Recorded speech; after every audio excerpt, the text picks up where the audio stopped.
Carregando. Muito bem, estamos ao vivo mais uma vez. Sejam bem-vindos, nossos amigos e amigas.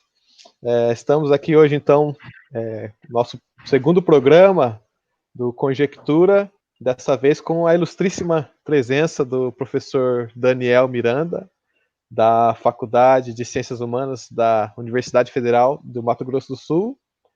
E, bom, vamos aguardar uns minutinhos aí para o pessoal chegar na live. Enquanto isso, peço que quem começar a nos acompanhar aqui compartilhe, por gentileza, para que a gente consiga ter um alcance maior.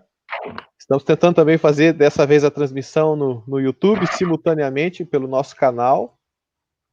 Essa live ela vai ficar registrada também, né, no Facebook, aqui na nossa página, vai ficar também no YouTube. E quem não tiver condições de acompanhar a nossa live no dia de hoje, todos os nossos programas nós temos a intenção de compartilhá-los também, apenas o áudio em formato de podcast no Spotify. Então, gostaria de deixar a sugestão para todos de nos acompanhar também nessas outras redes, no YouTube e no Spotify. E, se possível, também para eventualmente compartilhar, né, com colegas, familiares e demais pessoas que vocês acham que possam se interessar aí pela nossa iniciativa. Muito bem, bom dia, Danilo. Bom dia, Daniel, que está conosco hoje. Bom dia. Quero também desejar as boas-vindas a todos que nos acompanham pela live, né? E enquanto o pessoal vai chegando, Danilo, só retomar um pouco, né, assim, a ideia geral, né, do que é o Conjectura, no sentido de dizer que é isso, né? Nós estamos aqui com esse objetivo de promover a reflexão das ciências humanas em geral, né? Num momento em que é muito difícil para as ciências humanas. Ontem mesmo tive notícia que há uma campanha iniciada na França em favor de uma pesquisadora antropóloga, não sei se você viu, Daniel, ela é uma antropóloga iraniana, tem formação francesa e pesquisa sobre a situação da mulher no Irã, e eu não me lembro o nome, Daniel, dela. Se você se lembrar, ela está presa, né, lá no Irã desde, acho que alguns meses, acusada, do ponto de vista da pesquisa que ela conduz, né, acusada de atentar contra o Estado iraniano. Então, quer dizer, isso não é teoria da conspiração nenhuma, né? Nós já temos no mundo pesquisadores da área de ciências humanas, literalmente presos, né, em função das pesquisas que conduz. Você lembra o nome, Daniel, dela? Você lembraria? Friba, não? Como é que é?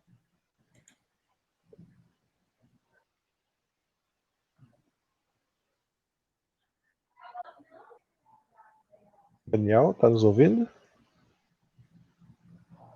Acho que eu estou ouvindo, acho que do N caiu, será? Não. Não, eu perguntei se você se lembra o nome da pesquisa da antropóloga iraniana.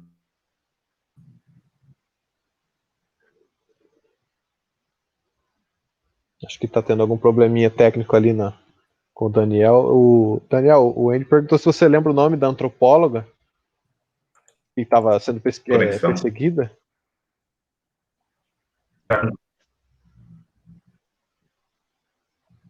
Não, eu não acompanhei esse caso da francesa, ou desculpa, da iraniana. Isso.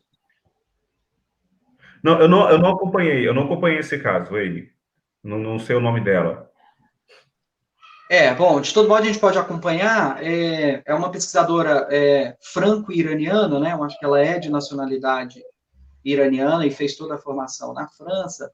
Então, assim, isso só estava falando do nosso projeto, né, do Conjectura, quer dizer, mais uma vez, essa ideia de poder trazer, né, a público, seja a contribuição das ciências humanas em geral, né? E hoje aqui, então, com a presença do Fariba, é o nome, eu estou pesquisando aqui, Fariba é o nome da antropóloga iraniana, que ontem, né, então, na França, eles deram início a essa campanha Free Fariba, em função de ela estar presa, né, em razão das pesquisas que ela conduz. Então, Conjectura visa um pouco isso, né, trazer a público a reflexão, a mediação das ciências humanas, a reflexão, né, as hipóteses, né, que as ciências humanas podem nos oferecer em relação aos problemas e debates e temas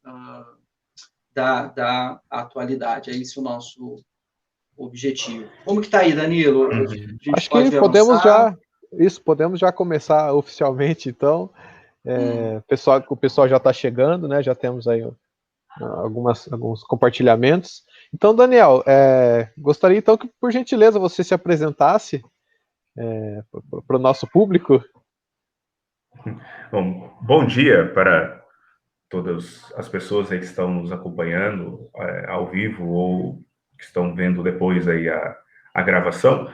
Meu nome é Daniel Estevão Ramos de Miranda, eu sou formado em Ciências Sociais aqui pela UFMS, pela Universidade Federal de Mato Grosso do Sul, e tenho um mestrado e doutorado na área de Ciência Política pela Universidade Federal de São Carlos, a UFSCar, né? São Carlos, que é uma cidade do interior de São Paulo, né? UFSCar, acho que é mais ou menos conhecida. No meu doutorado, no meu mestrado eu estudei a reforma do Estado no Brasil dos anos 90, do governo FHC, depois do doutorado eu fui para a área de pensamento social brasileiro, pensamento social e político brasileiro. Atualmente eu desenvolvo pesquisas na área de, claro, ciência política, estudando basicamente a política no Mato Grosso do Sul, a política sul-matogrossense, né? Então, a gente tem pesquisas atualmente sobre dinâmica partidária, dinâmica eleitoral no Mato Grosso do Sul. Tem alguns alunos que estão estudando outros temas também. Tem um aluno agora que está interessado em estudar questão racial e política no Mato Grosso do Sul e fora também, porque como nós somos um curso pequeno, uma universidade pequena, acaba que aí uma diversidade de temas que se cruzam, né? Porque a gente acaba, como não são muitos professores, né? A gente acaba trabalhando junto com os alunos em temas diferentes, mas aí tentando dar alguma unidade, né, para isso. E no meu caso o eixo principal das minhas preocupações e das minhas pesquisas nos últimos tempos vem sendo a política sul-mato-grossense.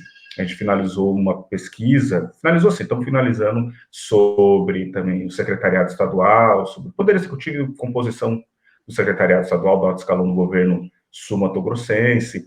Então, as pesquisas vão gravitando mais ou menos as minhas pesquisas em torno disso, né, de temáticas da ciência política, principalmente localizadas aqui no Mato Grosso do Sul, né? E é claro, isso inevitavelmente é óbvio que envolve também o estudo da política brasileira por motivos óbvios, né? Sim, com certeza. Mais ou menos isso. A sua pesquisa, ela tem mais enfoque no poder executivo ou você acaba também pegando ali a questão do legislativo, judiciário? No presente momento, o que nós temos de mais dados, que está um pouco mais amadurecido, é sobre o poder executivo, não o poder executivo como um todo, mas basicamente esse levantamento que nós fizemos sobre o perfil dos secretários estaduais, eu e mais alguns alunos de PIBIC, de iniciação científica, sobre o perfil dos secretários estaduais no Mato Grosso do Sul, desde do primeiro governo do Wilson Barbosa Martins, que é 82, né? Então a gente tem um banco de dados de lá para cá, tem algumas poucas lacunas, mas a gente tem aproximadamente ali um banco de dados em torno dele que a gente está trabalhando, espero finalizar um relatório esse ano para mandar para publicação, para divulgar alguma coisa nesse sentido. Paralelamente a isso, ano passado eu fiz um levantamento no site da Assembleia Legislativa, porque a Assembleia Legislativa aqui do Mato Grosso do Sul, ela tem uma página lá dentro em que você entra no site oficial deles, você consegue fazer uma pesquisa de todas as proposições legislativas que já tramitaram na Assembleia Legislativa desde que foi criado o Estado, né? 78, 79, quando foi instalada a Assembleia. Então, eu organizei, não, né? Eu baixei esses dados. Eu comecei a fazer uma análise disso, mas ainda não avancei, né? Porque são em torno de 57, 58 mil itens, né? Projetos de lei, moções de repúdio, então é muita coisa e precisa de tempo, seja para compreender melhor que tipo de informação, que tipo de dado tem ali, qual a natureza da informação, por se tratar de uma quantidade significativa, né, de informações, ainda não tive tempo de me debruçar, ainda que eu já tenha feito uma análise preliminar, assim, mas nada muito maduro ainda aqui, né. Então, a minha preocupação, na verdade, a minha ideia é, no médio prazo, fazer uma pesquisa sobre os 3 poderes aqui no Mato Grosso do Sul. Então, a gente tem alguma coisa um pouco mais amadurecida sobre o Poder Executivo, né, sobre o primeiro escalão, algo bem menos amadurecido sobre o Legislativo, que eu pretendo aprofundar, e o Judiciário a gente ainda não tem, eu tenho muito pouca coisa, eu tenho, assim, algumas informações que eu baixei lá, mas também, assim, de perfil de membros do Ministério Público, não é Judiciário, mas está próximo, né, de perfis também de quem compõe o Judiciário no Brasil, a ideia no Mato Grosso do Sul. Então, a ideia conforme a pesquisa for amadurecendo, em primeiro lugar, fazer uma análise do perfil das pessoas que compõem cada um desses 3 poderes, aqui no Mato Grosso do Sul, da sua atuação, e depois tentar fazer uma ligação, e claro, é óbvio que existe uma ligação no funcionamento entre esses 3 poderes aqui, mas isso é claro, pensando em médio e longo prazo, é um projeto para anos, né? Não é algo para esse ano que a gente, como eu falei, está um pouco mais amadurecido, é essa pesquisa sobre o Poder Executivo, mais especificamente sobre o secretariado, e além de uma série de outros projetos menores paralelos a isso também, né? Então, a médio prazo, a ideia é essa. Muito bacana. Não, eu levantei essa pergunta acerca dos demais poderes, né, especialmente o poder legislativo, porque houve um representante do Mato Grosso do Sul que esteve, até pouquíssimo tempo atrás, no centro dos holofotes, poderíamos assim dizer, que foi o deputado federal que foi eleito pelo estado de Mato Grosso do Sul, que é o Mandetta, né, que foi, até há pouquíssimos dias, o nosso ministro da Saúde, né? E nós gostaríamos de contar com a sua ilustre presença e a sua sabedoria, Daniel, no nosso programa de hoje, para tentar, né, compreender um pouco desse cenário caótico que estamos passando nos últimos dias, né, uma demissão de um ministro da Saúde em plena pandemia do coronavírus, e inclusive ontem mesmo, né, eu e o Wayne estávamos conversando há pouco, um pouco antes de você chegar aqui no nosso bate-papo, que ontem mesmo tivemos aquela manifestação em frente ao quartel-general do Exército, no qual os manifestantes pediam pela volta da ditadura militar, pediam pelo AI-5, e no qual o presidente da República também se fez presente, inclusive cumprimentou os seus apoiadores e discursou. Hoje, li agora há pouco antes de entrarmos na live, uma notícia de que ele já haveria recuado, num certo sentido, se posicionando contrariamente a fechamento de Câmara e fechamento do STF, que era uma das pautas que foram trazidas, né? Que foi uma das pautas que foram trazidas ontem por esses manifestantes. Então, assim, a pergunta que vale $1 milhão, né, Daniel, que eu gostaria de te fazer é qual leitura que nós podemos fazer a partir de onde que nós podemos partir para tentar compreender o que tem acontecido nesse cenário da nossa política nacional. Aí eu queria só, Daniel, desculpa, só assim, talvez sintetizar um pouco na linha do que o Danilo está dizendo, né? Quer dizer, você é nosso convidado aqui, representante da teoria política, né? E então acho que, assim, em termos gerais, mesmo qual que é a compreensão que a gente deve ter? Quer dizer, a proposta do tema, né? Hoje, a democracia, poder e direitos, né? Que você propôs a gente pensar. A nossa democracia está sofrendo real ameaça? Mesmo? Bom, é bem complexo. Deixa eu tentar Por favor. Não me estender demais, nem viajar muito, porque também, como isso abre muitos campos, muitas frentes, é fácil a gente entrar em muitas digressões e depois não conseguir construir um quadro minimamente coerente, né?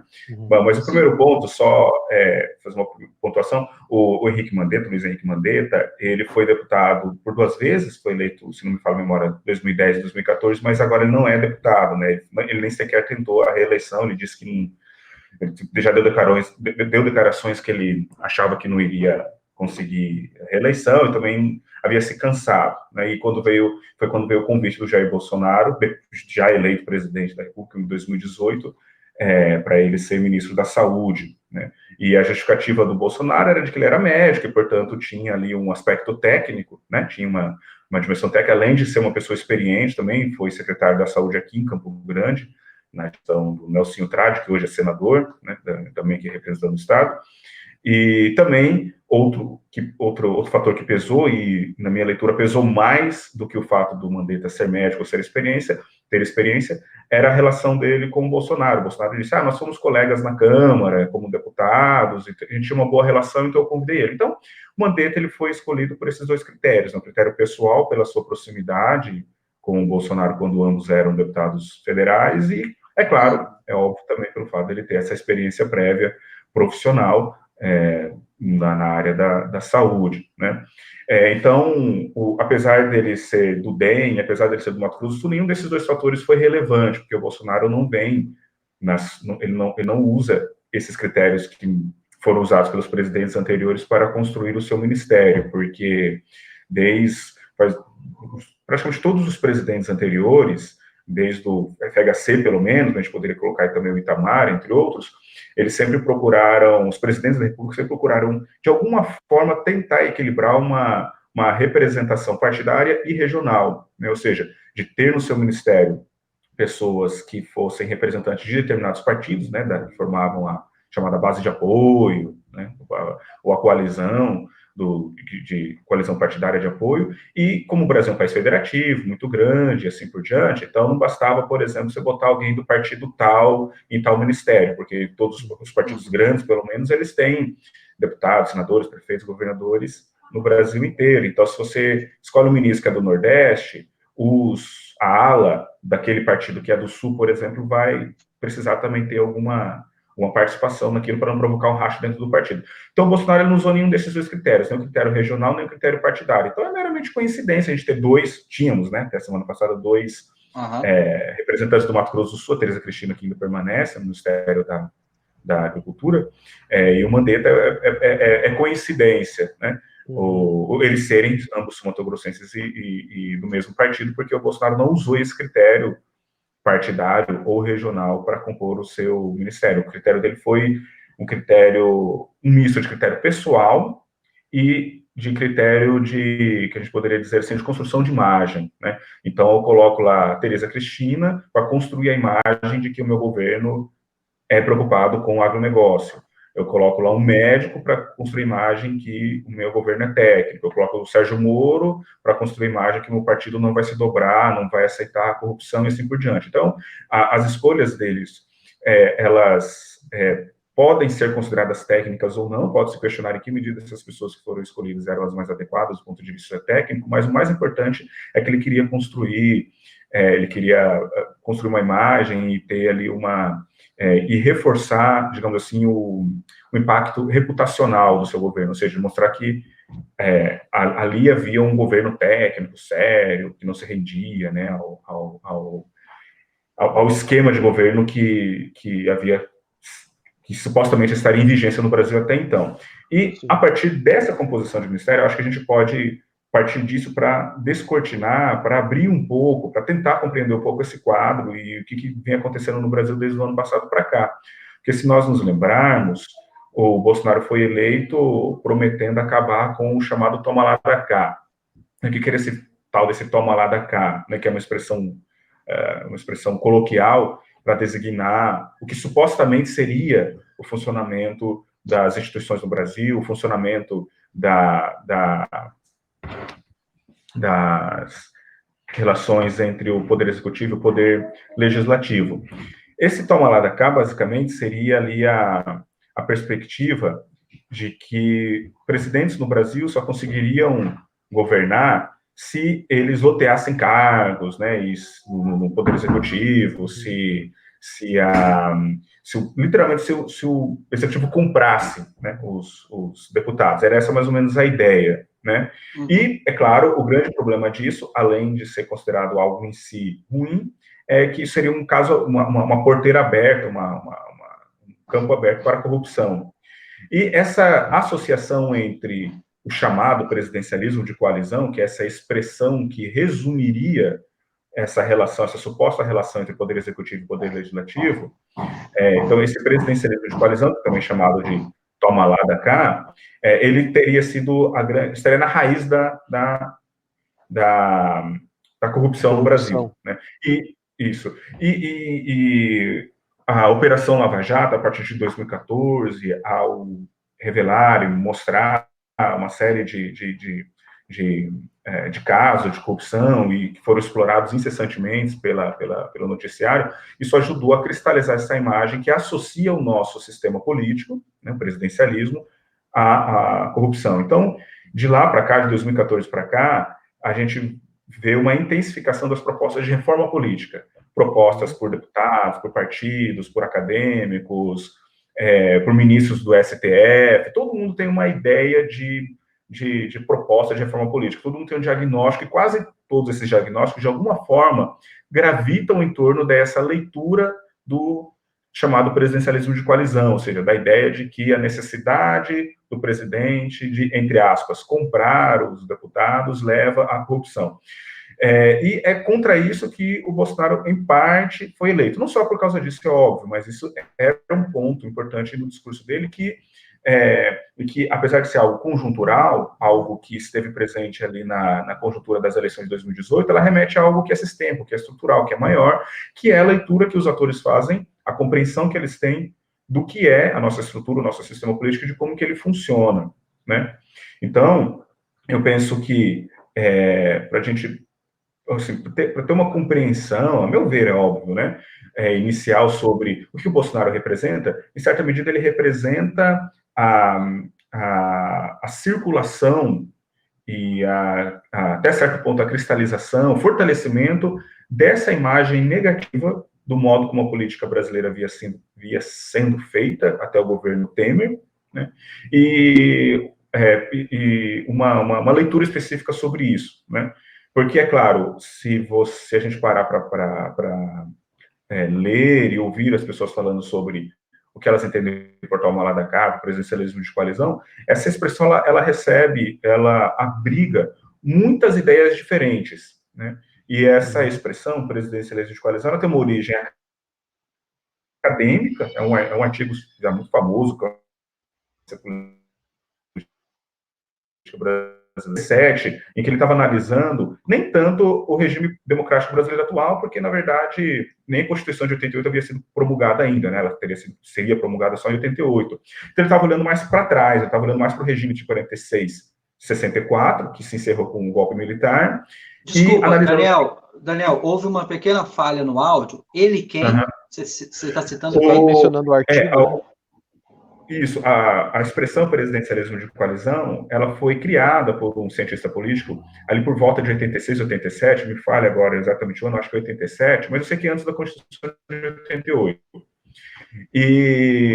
E essa expressão, que é uma expressão acadêmica, quer dizer, ela nasceu no mundo acadêmico, ela se referia, era uma análise que ele fazia da democracia brasileira mais de 46, 64, e como muitos dos elementos que estavam lá presentes naquele período pré-ditadura de 64 permaneciam ainda presentes no Brasil nos anos 80, ele colocava essa combinação de elementos como sendo algo problemático. Muito, muito resumidamente, o argumento acadêmico era o de que, naquele momento, ou seja, a década de 80, né, quando o artigo foi escrito, o Brasil seria um dos únicos países do mundo a fazer uma combinação muito específica, que era a combinação entre presidencialismo, um regime presidencialista e não parlamentarista, como é a Inglaterra, como é a Alemanha, né, como são esses países,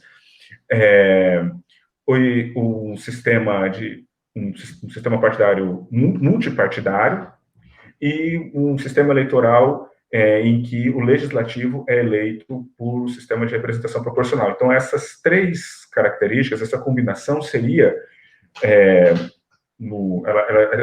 ela existiria no Brasil, essa combinação, e ela seria, não digo única, mas muito rara, pelo menos ali nos anos 80. Porque países de jabuticaba, só tem no Brasil. Isso, E porque se a gente contrapor o outro grande regime presidencialista, o mais antigo, né, que é mais conhecido que é o dos Estados Unidos, eles são presidencialistas, como nós, porém lá eles são bipartidários, né, basicamente 2 grandes partidos se alternam na presidência da República há mais de 100 anos, muito mais de 100 anos, eles não são multipartidários, são bipartidários, então significa que quando o presidente ganha uma eleição, Trump, Obama, Bush, não importa, ou ele tem maioria na casa ou ele não tem, não existe muito meio termo em relação a isso, né, e lá o sistema, ele é majoritário, não é proporcional, que, muito resumidamente, qual que é a diferença? O sistema majoritário é, quem tem mais votos, vence, basicamente é isso, né? Então, é a nossa eleição para Senado, por exemplo, né? Então, quem tem mais voto foi eleito na última eleição, por exemplo, o Nelson Trade e a Soraya, a senadora Soraya, aqui no Mato Grosso do Sul. Basicamente é isso. No sistema proporcional, não. Tem um cálculo que é feito, é um sistema mais complexo, que envolve, né, a construção, o cálculo do que se chama de quociente eleitoral, depois o quociente partidário, e aí procura-se promover uma distribuição das cadeiras, do número de vagas, tão proporcional quanto possível ao número de votos que um determinado partido teve. Isso não existe, por exemplo, nos Estados Unidos. Lá o voto é majoritário. Então, o equivalente lá do deputado federal, que seria o deputado federal, ele é eleito nos distritos lá por voto majoritário, né? Então, essa combinação entre presidencialismo, multipartidarismo e representação proporcional, ali pelo menos nos anos 80, seria basicamente única, ela seria brasileira, porque a maioria dos países que são multipartidários no mundo são parlamentaristas, né? Então, a gente pode pegar ali o caso da Alemanha, da Itália, né, da Espanha, são países multipartidários e são parlamentaristas. Então, o que se observava ali era, geralmente, os países que são multipartidários, eles geralmente são parlamentaristas, e os países que são presidencialistas geralmente não são multipartidários. Então, por que presidencialismo de coalizão? Porque o Branches, o argumento dele era o seguinte, olha, ao contrário dos Estados Unidos, por exemplo, aqui no Brasil, o presidente ele só governa se ele construir uma coalizão. O que aparentemente é estranho. Por quê? Porque governo de coalizão é típico de parlamentarismo. Porque no parlamentarismo, como que ocorre a formação do governo? Muito resumidamente. Tem eleição, as pessoas votam, elas não votam para o chefe do executivo, ou seja, não tem uma eleição para o primeiro-ministro, a eleição é apenas para o deputado, que vai compor, o parlamentar, que vai compor o parlamento. Um partido que tiver maioria, esse partido automaticamente tem a prerrogativa de formar o governo. Se nenhum partido for majoritário, então os partidos eles podem, isso varia de país para país, cada país tem sua regra, mas eles têm um tempo para sentarem, negociar e tentarem formar uma coalizão majoritária e a partir daí formar um governo. Então, esse tipo de mecanismo de um partido procurar outro partido para que eles consigam governar, para eles governarem o poder executivo, é típico de sistema parlamentarista. Pega os Estados Unidos, o Trump, o Obama, o Clinton, o Bush, eles, em momentos diferentes de seus mandatos, eles tiveram maioria ou minoria, seja na Câmara de Deputados, seja no Senado, nos Estados Unidos. O Bush tinha maioria na Câmara, perdeu a maioria, mas ele tem maioria no Senado. E governa. Ele não precisa de maioria em nenhuma das duas casas para governar. O Bush vai conseguir governar. Mesmo que ele tivesse perdido a maioria no Senado, ele com certeza ainda continuaria governando. Ele não precisa negociar com os deputados ou com os senadores para formar o governo, né? Ele precisa negociar em pontos específicos, lá os pacotes dele, como o problema do muro, né? Que ele quer construir o muro lá, ele precisou negociar isso intensamente, etc. Mas, assim, são negociações pautadas em conteúdos específicos e não em formação de governo. Bom, então, resumidamente, a ideia era essa. O presidencialismo no Brasil, ele por ser multipartidário, uma série de outros motivos também, só para resumir, o presidente precisa compor essa maioria, né? E de lá para cá, essa expressão presidencialismo de coalizão foi significando muitas outras coisas até a gente chegar nessa ideia hoje de que a presidencialismo de coalizão toma lá da cá, em que o governo necessariamente tem que se vender, tem que se corromper, tem que dar o ministério de porteira fechada para os partidos, etc., né? Que isso já é uma reinterpretação do processo, não é interpretação acadêmica, isso já é um modo como essa expressão entrou no noticiário, na linguagem comum das pessoas, e aí cada um entende presidencialismo de coalizão de uma forma, aí tem as variações, presidencialismo de cooptação, presidencialismo não sei do que. Então, o grande problema, a meu ver, para a gente compreender o cenário da democracia no Brasil nesses últimos 30 anos, né, 35 anos, desde 85, a gente contar ali com o primeiro civil no poder depois da ditadura militar, eu penso que isso gravita em torno da presidência da República, não necessariamente dos presidentes, né, mas da presidência da República. Por quê? Resumidamente, A Constituição de 88, um dos grandes problemas, isso vários cientistas políticos já mostraram isso, a preocupação da Assembleia Nacional Constituinte, uma das preocupações dela era fazer com que o Brasil fosse governável, né? Assim, que é um país muito desigual, com muitos interesses diferentes, em conflito, etc. Então, de alguma forma, a presidência da República, ou as instituições, o sistema político precisava processar esses conflitos, essas divergências e produzir decisões a partir disso, políticas públicas, etc. O esquema básico colocado pela Constituição foi, e o dilema que eles enfrentavam era o seguinte: a ditadura militar, ela implicou um fortalecimento muito grande do poder executivo e o esvaziamento do poder do legislativo.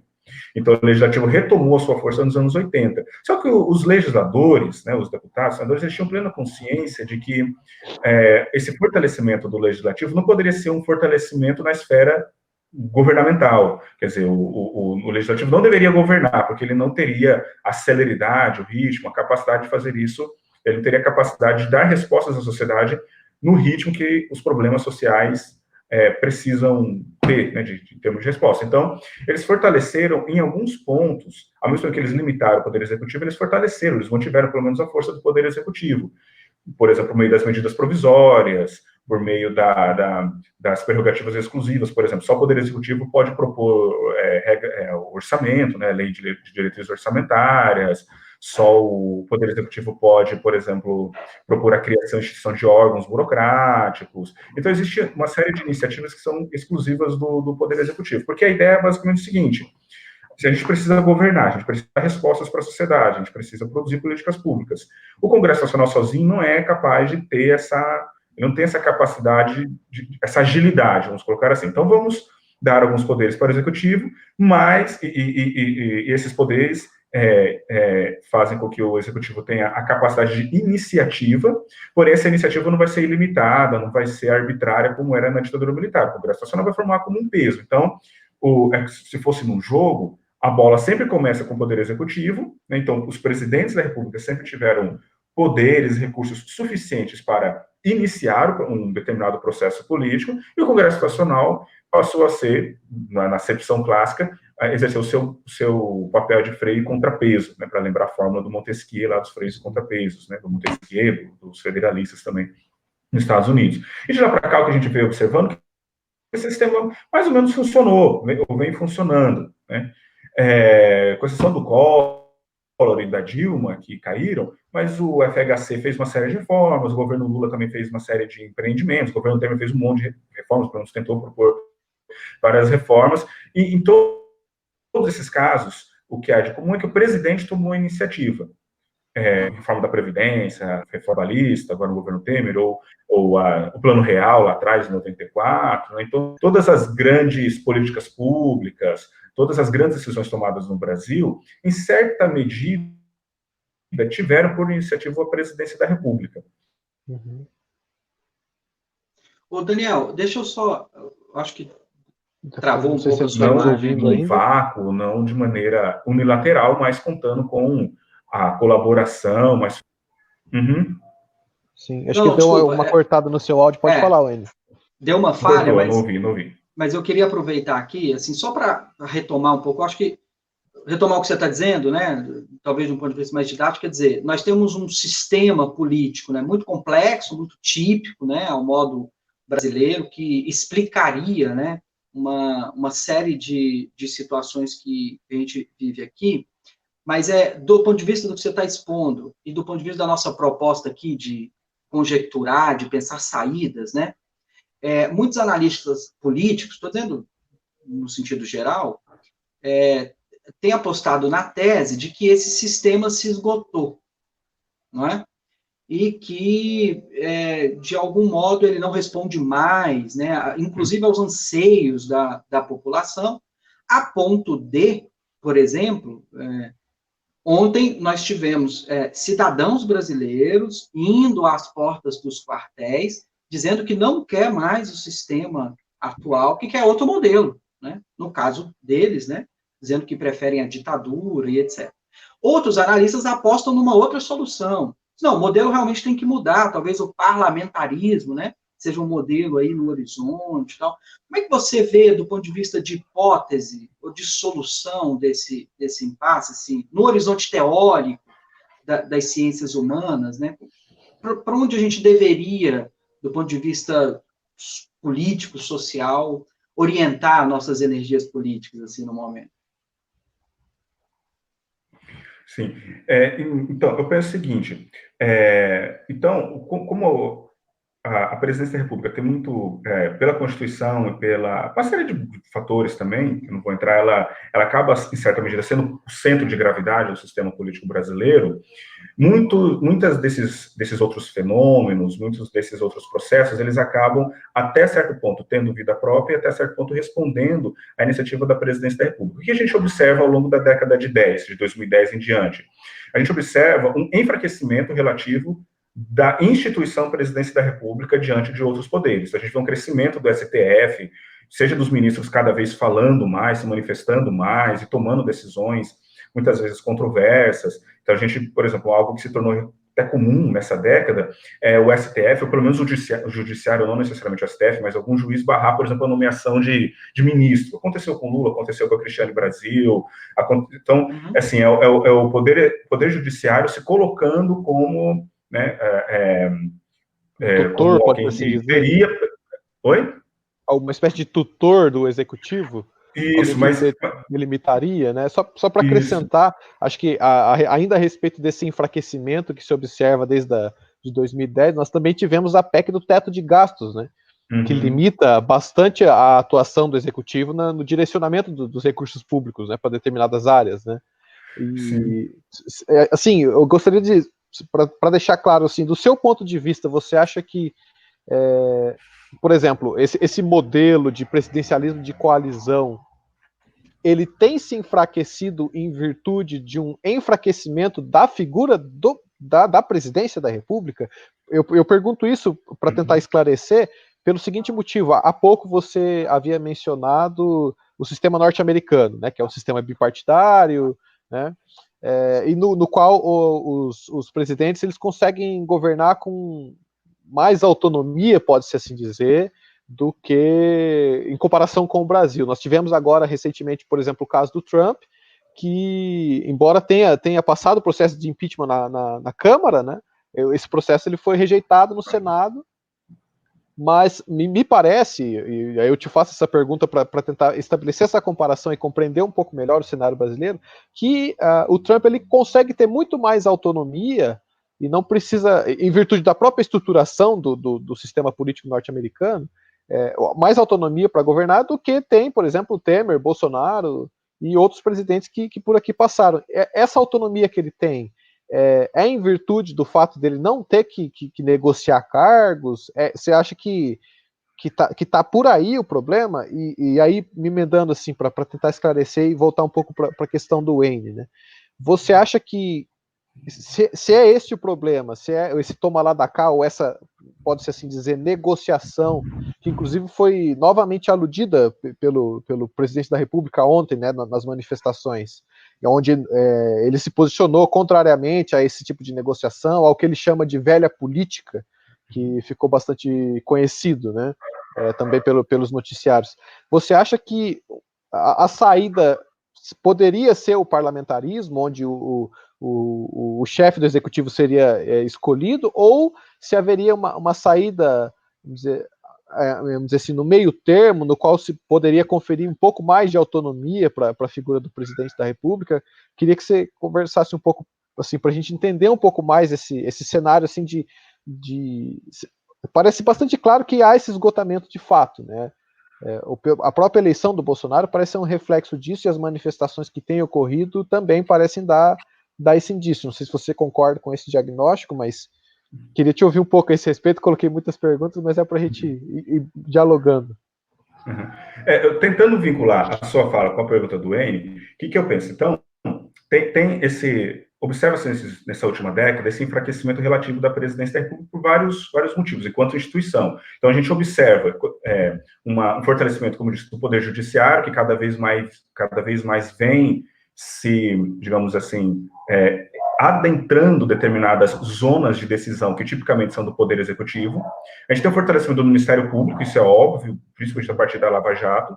A gente tem um fortalecimento do Congresso Nacional, pega a figura do Eduardo Cunha, por exemplo, que virou uma espécie de primeiro-ministro do Brasil ali em 2015, 2016, que ele decidiu o que era pautado, o que não era pautado, e agora o próprio Rodrigo Maia, que sempre foi um político de menor expressão, uma pessoa relevante, mas de menor expressão e que vem cada vez mais sendo colocado na cena. Mas por que Ministério Público, por que o Poder Judiciário, por que o STF, por que o Congresso Nacional, por que todas essas organizações, todos esses atores políticos estão aparecendo e estão tendo tanta relevância? Porque, até então, a presidência da República no Brasil funcionava como uma espécie de cimento, não cimento, mas uma espécie de referência para o funcionamento desses outros atores, justamente porque a Constituição de 88 dava, ainda dá, é claro, muitos poderes para o presidente da República. Então, se a gente pega essa última década, para a gente entender a conjuntura hoje, a gente olhando aí para a última década, o que a gente tem? A gente tem o junho de 2013, a gente tem esse clamor crescente por reformas políticas, a gente tem a circulação dessas propostas de parlamentarismo, a gente tem esse fortalecimento relativo desses outros atores. Tudo isso está conectado, ao meu ver, na minha leitura, a esse enfraquecimento relativo da presidência da República enquanto o eixo da política nacional no Brasil. E com o Bolsonaro, esse processo que já vinha com a Dilma e que até certo ponto também continuou com o Temer, porque o Temer ele foi tido, entre aspas, como um bom presidente do ponto de vista do relacionamento com o Congresso, porque, na verdade, o Temer ele foi um presidente, ele aprovou muitas reformas não por ser um presidente forte, mas por ser um presidente fraco, né? Porque ele era uma pessoa que tinha uma conexão muito forte com o Congresso Nacional, e havia ali um alinhamento ideológico entre a presidência da República e o Poder Executivo e o Poder Legislativo. Foi esse alinhamento que fez com que houvesse tantas reformas e não tanta força do presidente da República. E com Bolsonaro a gente observa uma intensificação desse ritmo de enfraquecimento da presidência da República. Por quê? Porque a leitura do Bolsonaro, e assim, já respondendo também, na minha posição, eu não acho que o problema do Brasil, aliás, eu acho que o problema do Brasil é o presidencialismo, mas não pelos motivos que a maioria das pessoas considera. Então, por isso, por exemplo, eu não acho que o problema da corrupção no Brasil é por causa do presidencialismo ou do presidencialismo de coalizão, né? Países parlamentaristas também tem muitos casos de corrupção, independentemente de serem presidencialistas ou não. Países bipartidários podem ser corruptos. Então, a meu ver, o problema do Brasil, em certa medida, é o modo como o presidencialismo se relaciona com os demais poderes, mas não por essas razões, tá? Porque é uma porta mais aberta para a corrupção. Acho que a corrupção é um problema, mas não é um problema por causa do presidencialismo. Ou seja, sim, se a gente mudar para o parlamentarismo, nós seremos menos corruptos? Eu acredito que não. A corrupção vai acontecer no Brasil de outras formas. Então, eu não acho que o Brasil precisa de reforma política há muitos anos. O Brasil não precisa de reforma política. O grande problema, um dos outros, pensando em outro cenário, um dos problemas do Brasil é justamente o excesso de reformas políticas, o excesso no sentido de que quase toda eleição no Brasil, ela é regida, se a gente for pegar desde, sei lá, 88, desde 85 para cá, as eleições no Brasil elas vão sendo regidas sempre por regras diferentes, cada eleição tem uma regra diferente, então tinha lá, se a gente lembrar lá 20 anos atrás, tentaram implantar lá a verticalização das eleições, então depois não teve mais, aí ia ter cláusula de barreira, não tem mais, o financiamento era privado, agora é público, mudaram agora a forma de... Então, assim, toda eleição no Brasil é diferente da anterior. Isso é péssimo, isso é ruim, né? Então, o Brasil tem excesso de reforma política, o Brasil não precisa de mais reforma política, e eu não penso que a mudança por parlamentarismo vai mudar fundamentalmente o modo como a política brasileira funciona desse ponto de vista, que é a preocupação da maioria das pessoas, que é o da corrupção. Não acho que ser parlamentarista fará de nós mais ou menos corruptos. Talvez corruptos de maneira diferente, mas não mais ou menos. Então, eu penso que a crise brasileira ela está em torno da presidência da República, mas não por isso, não por causa do presidencialismo de coalizão, nem por causa da corrupção. Porque, na minha leitura, o que há é esse enfraquecimento relativo da presidência da República, e, portanto, se a presidência da República ela vai se enfraquecendo cada vez mais, o grande problema não é o presidencialismo de coalizão em si, né? Na verdade, o que existe são uma série de outros fatores que levam a esse reequilíbrio entre os diversos atores. O Brasil está passando por essa transição de reequilíbrio nessa relação. E por que o Bolsonaro ele representa uma aceleração desse processo? Porque ele foi eleito com esse discurso de que vamos acabar com toma lá da cá, não vou negociar mais com o Congresso. Então, muitas pessoas esperavam que o Bolsonaro iria inaugurar uma nova linha de relacionamento com o Congresso parecida com a dos Estados Unidos, né? Porque nos Estados Unidos, o que acontece? Só fazer uma comparação muito rápida. Se vocês pegarem a composição do governo na Grã-Bretanha, por exemplo, quem que é o primeiro-ministro e quem são os ministros da Educação, da Saúde, etc., a maioria dos ministros no Reino Unido, né, na Grã-Bretanha, são parlamentares, né, por motivos óbvios, é um sistema parlamentarista, os deputados vão lá e formam um governo.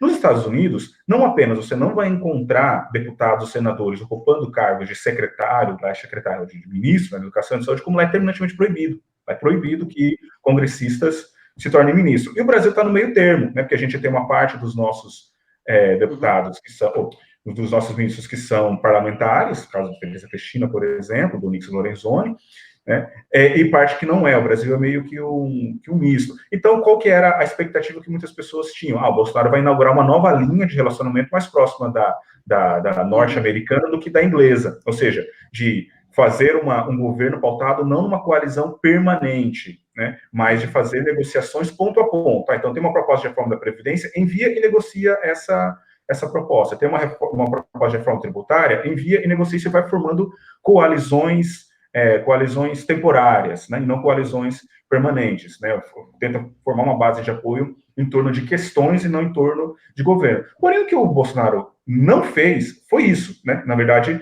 se a gente pega o caso da reforma da Previdência como um grande exemplo, o governo Bolsonaro elaborou, né, o Ministério da Economia, o Paulo Guedes, os técnicos ali no Ministério da Economia elaboraram, junto com assessoria de acadêmicos, de outras organizações, também formularam uma proposta de reforma da Previdência. O Bolsonaro, assim que a reforma foi enviada, ele já começou, ele próprio, a desidratar a reforma, dizendo, não, essa economia de 800 bilhões, 900 bilhões projetada, não vai ser, a gente está apostando que vai ser 500 bilhões. Quer dizer, ele mesmo foi já dando declarações que iam até certo ponto numa linha divergente da própria negociação que a equipe técnica dele estava fazendo. E o único momento em que o Bolsonaro entrou, de fato, em campo para defender a reforma da Previdência foi na questão dos militares, né? Então, a linha inaugurada pelo Bolsonaro não foi uma linha, essa linha, digamos assim, entre aspas, norte-americana, de estabelecer um relacionamento entre o executivo e o legislativo pautado no fortalecimento da autonomia de ambos os poderes. Não, na verdade, o que ele fez, basicamente, e a estratégia dele até hoje é basicamente essa, a de tentar, ao máximo, se eximir de responsabilidades com relação às grandes questões nacionais. Então mandou a reforma da Previdência? Eu não queria fazer, mas as circunstâncias impuseram e tal. Quer dizer, eu não sou responsável por isso. É o meu governo que está fazendo, mas eu não sou responsável por isso, né? Vamos fechar, o comércio está sendo fechado, vai gerar desemprego, mas a culpa não é minha, né? Vai morrer muita gente? Vai fazer o quê? Não tem? As pessoas vão morrer. Então, a linha inaugurada pelo Bolsonaro não foi uma linha de uma nova estratégia de responsabilização. Na verdade, a estratégia dele é uma estratégia de não responsabilização. Então, ao invés de ele se responsabilizar pelas políticas públicas, montando uma base, uma coalizão permanente, como os presidentes anteriores fizeram, ele não fez isso porque acreditava que isso automaticamente é corrupção. Né? Você aceitar negociar com o Congresso automaticamente é corrupção. Então, eu não vou fazer isso. Ok. Então, o que você vai fazer? Você vai negociar ponto a ponto? Vai, mas ele também não faz isso. Pelo contrário, né? Apesar dos esforços da equipe técnica dele, e a gente pode pensar, seja o Ministério da Economia em torno da reforma da Previdência, o caso mais recente do ministro Mandetta na saúde, seja o Sérgio Moro, vocês pegam todos os principais ministros técnicos, ou que pelo menos tenham algum tipo de proposta, o Bolsonaro ele não entra em campo, ele não é a pessoa que vai lá e leva adiante, né? O Bolsonaro é o presidente das pequenas, dos pequenos problemas, né? Então, é a pessoa que está preocupada com a multa de trânsito, é a pessoa que está preocupada lá com a pauta moralizante, né? Isso, não só moralizante, mas é a pequena moralidade. Tem radar demais na estrada. Porque o fato a moral do dia a dia, né? Isso. Porque, por exemplo, se você... em certa medida, quase a boa parte das políticas públicas, de alguma forma, envolvem questões que são éticas ou morais, questões de justiça, né? Então, a gente pode pensar, por exemplo, combater a violência doméstica, por exemplo, né? Isso é uma pauta, querendo ou não, que tem uma perspectiva moral. Se você assume uma postura de vamos fazer como a Lei Maria da Penha, por exemplo, de políticas de combate à violência doméstica, etc. É óbvio que isso tem uma dimensão moral, tem um impacto moral, mas a moralização do Bolsonaro, essa moralidade dos pequenos delitos, né?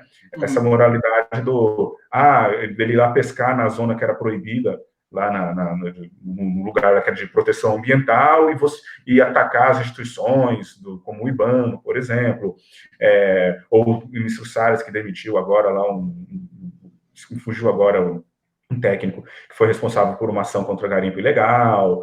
Então, quer dizer, o Bolsonaro, o governo do Bolsonaro, na verdade, eles são moralizantes, mas essa é moralizante desse ponto de vista dessas pequenas moralidades. E, na verdade, o que ele procura fazer é dar um tom moralizante para, como digo, para pequenos delitos, né? Então, o problema não é a pessoa andar no excesso de velocidade, o problema é a multa, né? É a multa que se dá. O problema não é a pessoa pescar numa zona que é de proteção ambiental, o problema é o fiscal do IBAMA ir lá, ou do IBAMA, ou seja lá de qual órgão de proteção foi lá e multá-lo. Então, o problema lá do miliciano, vários deles foram homenageados, não era o crime que ele comete, sim, mas o fato de que ele, de alguma forma, representa uma resposta aos problemas da violência no Brasil. Então, na verdade, a ação moralizante do Bolsonaro é essa moralização dos pequenos delitos, né? Daniel, sim, desculpa te interromper. Então, muito resumindo, só para encerrar esse ponto, que eu me estendi muito resumidamente, eu penso que esse é o grande problema. Assim, o Bolsonaro, ele não quer fazer... ele não quer adotar a estratégia que foi adotada nos governos anteriores, mas ele não botou nada no lugar. E respondendo diretamente à sua pergunta, a democracia no Brasil está ameaçada? Sem dúvida nenhuma. Sem dúvida nenhuma. E ela está ameaçada principalmente porque ele normaliza um discurso anticonstituição. Bolsonaro, ele é a mesma pessoa que 40 anos atrás tentou explodir uma bomba no quartel. Ele continua tendo... a estratégia dele é a mesma desde sempre, de botar bombas no quartel. É isso. Só que agora está botando bomba no Ministério da Saúde, bomba no Congresso. E se essas bombas vão explodir ou não, eu não sei. Mas ele está colocando as bombas. E por isso que é bomba que eu digo no sentido de que ele está normalizando essa resolução dos conflitos políticos por meio da violência. Então, nesse sentido, é assim, uma grave ameaça. Bom, não, perfeito, Daniel. Na verdade, a gente já caminha para o fim da nossa live, né, Danilo? Daniel, acho que foi muito, assim, ficou muito claro a explicação que você ofereceu. Quer dizer, nós temos o centro da gravidade política é o presidencialismo. Esse presidencialismo, por diversas razões, vem sendo enfraquecido, né, durante alguns anos, e o presidente atual, né, aceleraria esse processo, né? Assim, só fazendo, se você concorda com esse resumo geral. E acho que você respondeu também a pergunta, né? Quer dizer, a ideia é isso, né? O presidente atual é menos ativo nas grandes questões políticas, né? E muito mais ativo nessas questões moralizantes do dia a dia. E claro que a pauta da ditadura militar e disso entra muito nessa dimensão moralizante, né, visto que a incidência desse discurso sobre eu gostaria de saber a sua opinião, eu vou chamar de pequena parcela da população, mas eu estou cada vez mais preocupado e com medo se essa parcela é pequena mesmo, né, em função dos acontecimentos, mas seria mais isso, quer dizer, todo esse discurso acerca da ditadura militar ou da volta da ditadura, você colocaria esse discurso em qual dimensão? Assim, é preocupante, portanto, né? Minha pergunta é essa. É preocupante, portanto, cada vez mais, né? Esse flerte vem deixando de ser um flerte, né? As declarações, ocasiões como a de ontem. Qual seria a saída, assim, né? Que você diria para esse cenário específico, né, que eu estou comentando. Deixa eu só, antes de passar a palavra para o Daniel, você acredita que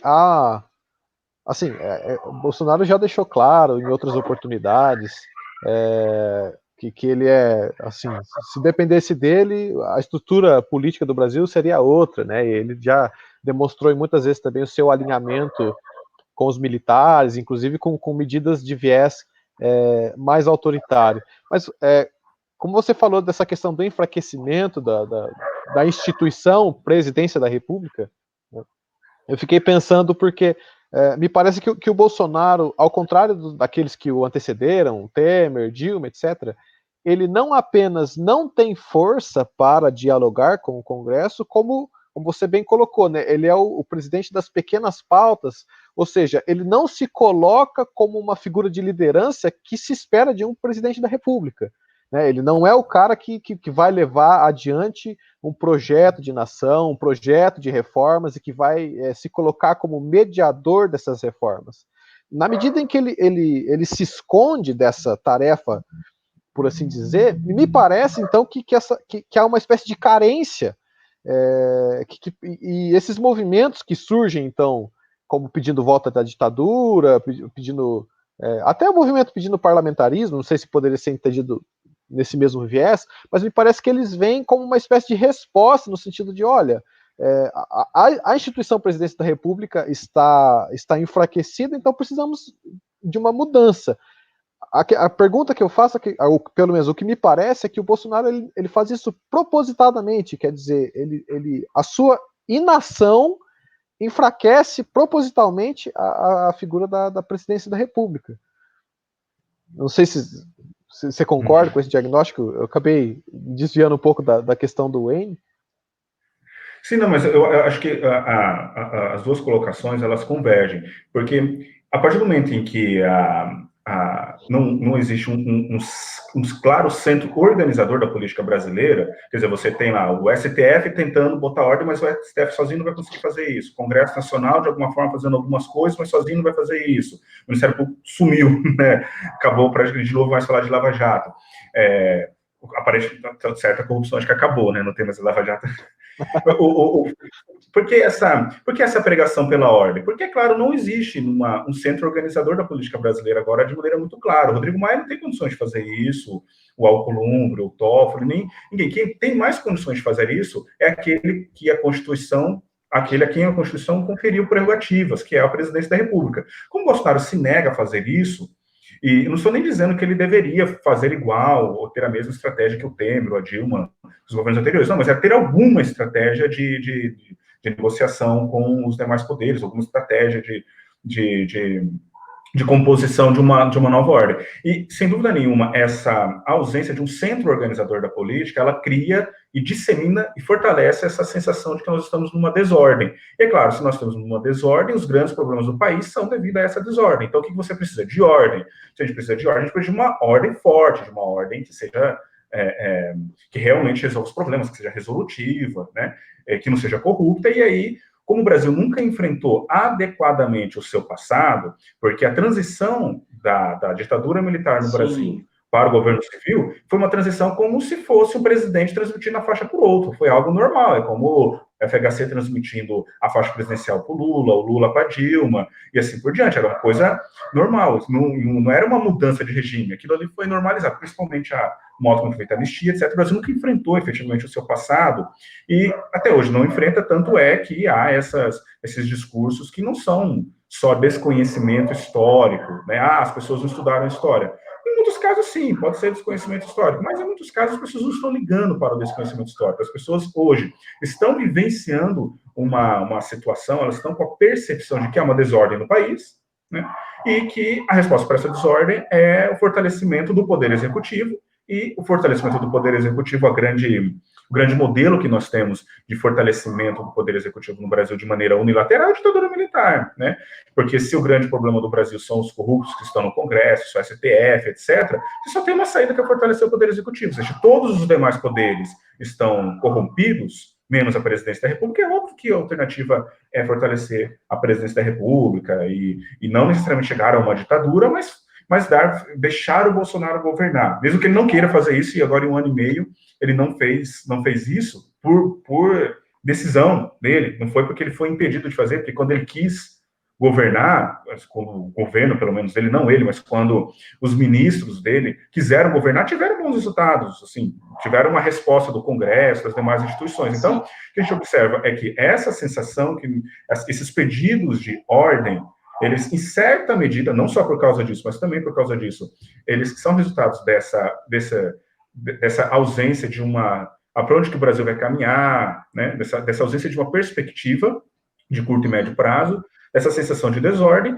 e as pessoas acreditam que fortalecendo o poder executivo, né, mesmo que elas não formulem dessa forma, né, mas fortalecendo os poderes do presidente da República, a ordem será restabelecida, e assim por diante. Então, acho que está tudo mais ou menos conectado, né? E só para finalizar, isso vem desde 2013, a sensação de 2013 em diante é uma crise de representação no sentido de uma crise de mediação, né? As pessoas não acreditam mais nas instituições, as pessoas não, né? Uma boa parte das pessoas passaram a olhar de maneira ainda mais crítica o sistema político brasileiro como um legítimo intermediador das grandes questões e dos grandes problemas do país. Então, as pessoas estão incessantemente buscando soluções para fora do nosso sistema político, ditadura, o parlamentarismo, e assim por diante, porque tudo que está aqui está errado. Se tudo está errado, então você tem que buscar uma alternativa completamente diferente, né? E o Bolsonaro ganhou a eleição exatamente porque ele tinha esse discurso de ser a pessoa mais diferente entre os diferentes, né? O mais extremo da diferença, o mais extremo da mudança, mesmo que isso, a gente já pode com certeza fazer essa avaliação, mesmo que isso tenha implicado no esvaziamento proposital por parte do Bolsonaro, que se nega a governar, né? E ele se nega a governar porque ele não toma iniciativas e alega que não toma iniciativas porque ele está manietado, porque ele está sendo bloqueado pelos demais, mas esse bloqueio é um bloqueio estranho, porque é um bloqueio da inanição, né? Tipo, estão bloqueando ele de não fazer nada, ele está fazendo. Você acha, Daniel, para a gente encerrar, você acha que essa inação do Bolsonaro ela pode ser em virtude do medo de perda de popularidade, na medida que, bom, como não sou eu que me coloco à frente, por exemplo, do combate à pandemia do coronavírus, ou como não sou eu que coloco como o principal mediador das reformas, como a reforma da Previdência, por exemplo, você acha que quando ele coloca, vamos dizer assim, né, os peões à frente, ele faz isso como uma espécie de estratégia para resguardar a sua popularidade, de repente pensando numa eventual reeleição? Eu penso o seguinte, eu tenho muita dificuldade, Danilo, de acreditar que o Bolsonaro seja uma liderança sofisticada o suficiente para ter algum tipo de estratégia de médio e longo prazo. Eu acredito que o Bolsonaro ele está fazendo a presidência o que ele fez a vida inteira dele, seja planejando botar bomba em quartel, seja quando, como deputado, as declarações dele polêmicas, a ditadura matou pouco, que tinha que ter pena de morte no Brasil, elogiando o Ustra. Então, a atuação do Bolsonaro, se a gente observar os anos todos que ele ficou como deputado federal, ele é a mesma pessoa desde sempre, né? De que aquela pessoa que se acostumou a fazer e dizer o que ele queria, sem ter qualquer tipo de limite, sem ter qualquer tipo de contrapeso à fala dele, né? Assim, ele nunca foi punido, porque no Brasil é crime, elogia a tortura, é crime, né? Mas ele jamais houve qualquer tipo de mecanismo que tenha efetivamente barrado ele ou impedido ele, né? Então, na verdade, a escalada autoritária do discurso do Bolsonaro, em certa medida, ela é resultante da nossa tolerância, dessa nossa condescendência com o nosso passado autoritário, né? Então, eu acho que a não responsabilidade, essa responsabilidade por nada. Ele sempre Daniel, falou que ele cortou um pouco a sua fala, você pode sempre fez o que ele quis, tomar por gentileza? nunca foi punido por isso. É que você cortou um pouco a sua fala, você está falando da não responsabilização. Muito resumidamente, eu acho que eu não penso que isso só para resumir, eu penso que o Bolsonaro é apresentado de baixo clero, só que agora em uma outra posição. É a pessoa que não assume responsabilidades, porque não quer assumir responsabilidades, porque é muito mais confortável para ele ficar atirando contra, ou para retomar aqui a metáfora, que não é tão metáfora, é a mesma pessoa que continua planejando colocar bombas nas instituições, né? Seja no Ministério da Saúde, seja no Ministério da Economia. Quer dizer, essa ação sabotadora de desresponsabilização é a mesma desde sempre. Eu não acho que ele tem uma estratégia muito clara em torno disso. Ele simplesmente não sabe agir de outra forma. Agora, é claro que ele está pensando em 2022. Eu acho que se existe algum horizonte de médio prazo no Bolsonaro, que explicaria o 2022. Mas não que cada movimento dele é um movimento calculado. Eu não acredito que o jogo do Bolsonaro é um jogo de xadrez, que é um jogo em que você olha ali para o tabuleiro, tem várias peças, você... Não, o jogo do Bolsonaro é um jogo de dados, ele está jogando dados, o resultado é aleatório, mas ele sabe que,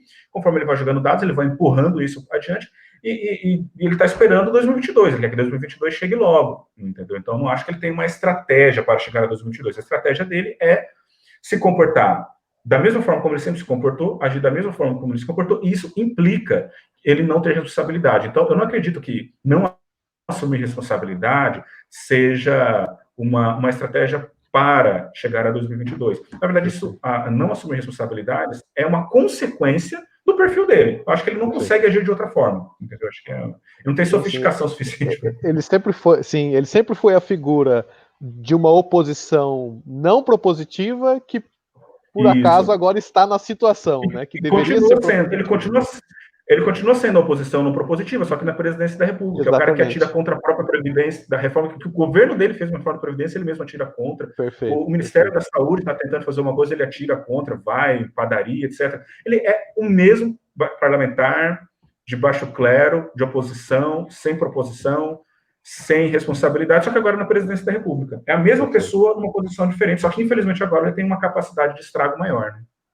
Bom, é claro que nós poderíamos ficar discutindo isso aqui o dia inteiro. Daniel, eu quero muito agradecer a sua contribuição, acho que a gente pode entender, assim, de maneira muito clara, o tipo de cuidado, em primeiro lugar, né? O tipo de cuidado que a gente deve ter em análises desse tipo, né? Então, você foi muito cuidadoso a apresentar uma série de razões, e sempre chamar a atenção que há uma série de outras razões, não é o caso aqui de explicar, né, e tal, mas quero muito agradecer a sua reflexão, a sua contribuição.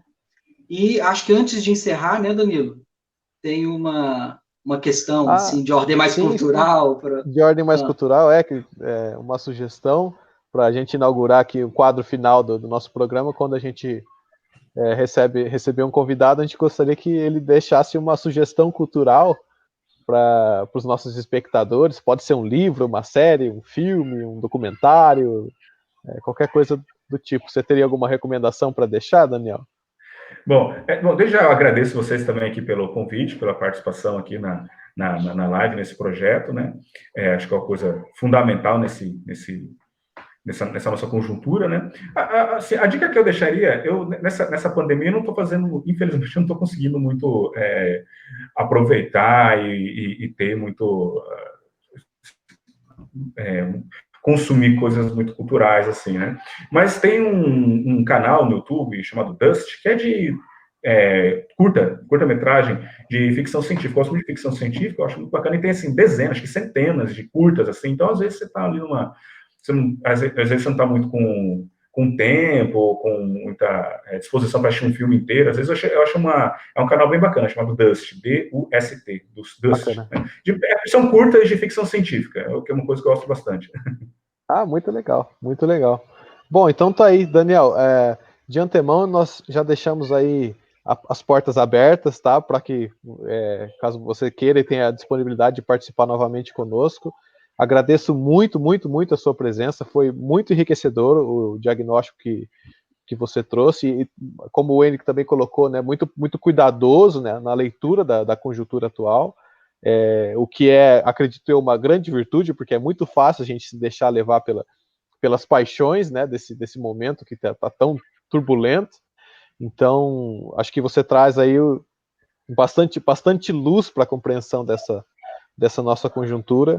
E, bom, acho que é isso, né? Infelizmente o nosso tempo já se esgotou há alguns minutos, a gente colocou um limite de 1 hora aí de participação, mas muitíssimo obrigado pela sua presença e pela sua colaboração aqui com a nossa iniciativa. Eu que agradeço a vocês pelo convite, com certeza. Estou sempre à disposição para a gente conversar sobre esses temas tão espinhosos no Brasil. Quer falar muito algo, bem. Não, só me despedir, né? Agradecer a todos que acompanharam e dizer que na quinta-feira, então, né, Danilo? Às 10, novamente, a gente volta para repercutir um pouco mais desse conteúdo que o Daniel nos faz pensar. Perfeitamente. Às 11 horas, no horário de Brasília, e pedir para o pessoal que nos acompanhou até agora, aliás, informar, né, o pessoal que também estamos agora com o nosso canal no YouTube e esse vídeo também está sendo transmitido por lá, e também vamos disponibilizar todos os nossos programas em formato de podcast lá no Spotify, tá? Se vocês buscarem por Conjectura, tanto no YouTube quanto no Spotify, vocês já vão conseguir encontrar os nossos canais e vão poder acompanhar as nossas lives e as discussões que a gente tiver por aqui, né, as conversas com os nossos convidados e também os demais programas. Beleza, então? Muito obrigado a todos que nos acompanharam até agora, e Obrigado. nos vemos novamente na quinta-feira. Muito obrigado, Daniel. É isso aí. Até mais, pessoal. Obrigado a vocês. Tchau, tchau. Até mais. Tchau.